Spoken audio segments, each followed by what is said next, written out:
हिसाब से थोड़ी देर में आने वाले हैं रुझान। पहला रुझान आप तक हम पहुंचाएंगे, उसके लिए बस थोड़ा सा इंतजार और, क्योंकि बैलेट पेपर की गिनती पूरी हो चुकी है। ईवीएम की गिनती इस वक्त चलती हुई और थोड़ी देर में रुझान आपके सामने होंगे। हालांकि ये साइकोलॉजिकल माइलेज पहले रुझान के साथ किसके खाते में जाने वाला है, रुझान बार बार हम कह रहे हैं कि रुझान जैसे ही परिणाम बदलेंगे उस परिणाम को भी हम आप तक पहुंचाएंगे, लेकिन बस थोड़ा इंतजार और थोड़ी ही देर में पहला रुझान आपके टीवी स्क्रीन पर होगा, जिसके जरिए आप समझ पाएंगे कि बांकीपुर की जनता के हिसाब से किस तरीके से यहाँ की जनता ने जो वोट किया है उस वोट को अब राजनीतिक दलों को देखना चाहिए। हालांकि राजनीतिक दलों के दावे इससे पहले बहुत सारे हुए, लेकिन अब दावों से आगे जनता के जनादेश का दिन है और जनता का फैसला, यानी बांकीपुर का धुरंधर कौन, बांकीपुर में बाजीगर कौन बनने जा रहा है, इसके लिए रुझान का इंतजार किया जा रहा है। और कुछ ही क्षणों में वो रुझान आपके टीवी स्क्रीन पर होगा, क्योंकि ईवीएम से वोटों की गिनती की शुरुआत अब हो चुकी है। एक एक कर वोटों की गिनती इस वक्त की जाती हुई 14 टेबल पर यह गिनती होने वाली है। 31 राउंड तक की गिनती होगी और उसके बाद पूरी तस्वीर आपके सामने तब तक उससे पहले ही उभर चुकी होगी। लेकिन लगातार जिस तरीके से हमारे साथ वरिष्ठ पत्रकार जुड़े हुए हैं संजय जी, वो कह रहे हैं कि थोड़ा और इंतजार कीजिए। इस थोड़े इंतजार में ही राजनीतिक दलों की धड़कनें अब इस वक्त कितनी तेज हो गई होंगी इसका अंदाजा लगाया जा सकता है, क्योंकि आज उनके लिए बांकीपुर सीट, जहां पर तीनों कैंडिडेट अगर इनमें से कोई भी जीतता है तो पहली बार विधायक के तौर पर आपके सामने होगा।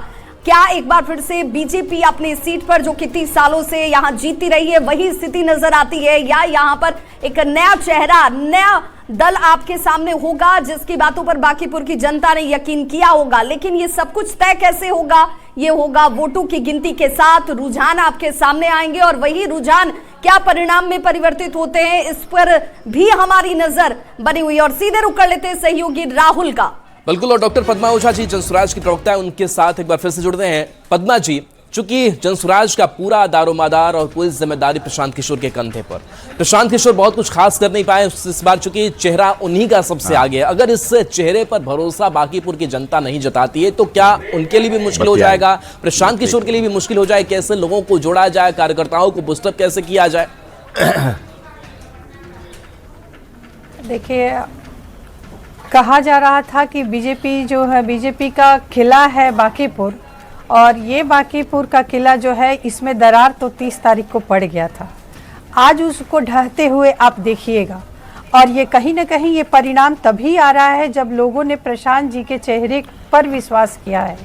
उन्हें ये विश्वास आया है कि कोई तो व्यक्ति है जो पक्ष और विपक्ष को कैमरे पर बोल सकता है, उनके पास इतनी कि वो जनता का आवाज़ बन सकता है। तो जनता ने इस बार जो है वो प्रशांत किशोर पे अपना विश्वास जताया है। रुझान उस दिन भी देखा जा रहा था जब वोटिंग के दिन आया, तो वो सब चाह रहे थे कि बदलाव हो, एक ऐसा पढ़ा लिखा व्यक्ति आए जो कि जनता की बातें करे, मुद्दे की बात करे, न कि खाली जाति और धर्म की बात करे, आपस में जात में लड़वाए और धर्म में लड़वाए और मुद्दे की बात को भूल जाए। मुद्दे की बात पर खाली लिपापोती किया जाए। विकास की बात तो की जाती है, लेकिन किस तरह का विकास होना चाहिए उस पर कोई बात नहीं करता है। और अब जो जनता है वो चाह रही है कि उनके जो बच्चे हैं उनको यहीं पे सरकारी बिल्कुल तो आएंगे, गेस्ट के पास आएंगे, बातचीत लगातार जारी रखेंगे। लेकिन अब जो 1.5 घंटे का वक्त है करीब करीब वो बीत चुका है इस काउंटिंग की प्रक्रिया का, और चप्पे चप्पे पर निगरानी सुरक्षा के बीच काउंटिंग चल रही है। और थोड़ी ही देर में मान लीजिए कि रुझान भी सामने आ जाएंगे। अब रुझान जो सामने आएगा वो रुझान पहले किसके पक्ष में जाता है, इससे भी मनोबल बढ़ने घटने जैसा पार्टियों के लिए भी होगा, प्रत्याशियों के लिए भी होगा। हालांकि चूंकि इस बार मतदान प्रतिशत कम रहा, 35% के पास मतदान हुआ।